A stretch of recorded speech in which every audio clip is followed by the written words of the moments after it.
Welcome সবাইকে couples haven চ্যানেলে। মেদিনীপুর লোকেশনে যারা সেফ এন্ড সিকিউর হোটেল খোঁজ করছেন তারা এই হোটেলে যেতে পারেন। বেশ ভালো রেটিং এর হোটেলের।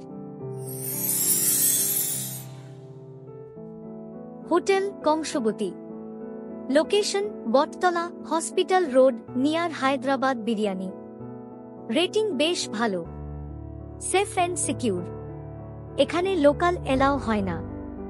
ফুডিং আছে, room booking price non AC 1500 আর এসি 1800 থেকে শুরু। আপনি ডাইরেক্ট এই নম্বরে ফোন করতে পারেন বা অনলাইন বুকিং করতে পারেন। যদি কোনো হোটেল তার হোটেলের অ্যাডভার্টাইজিং বা ইনফরমেশন শেয়ার করতে চান তাহলে আমাদের যেকোনো ভিডিওতে কমেন্ট করতে পারেন। ভিডিওটি ভালো লাগলে লাইক শেয়ার এন্ড কমেন্ট করতে ভুলবেন না যেন। ধন্যবাদ।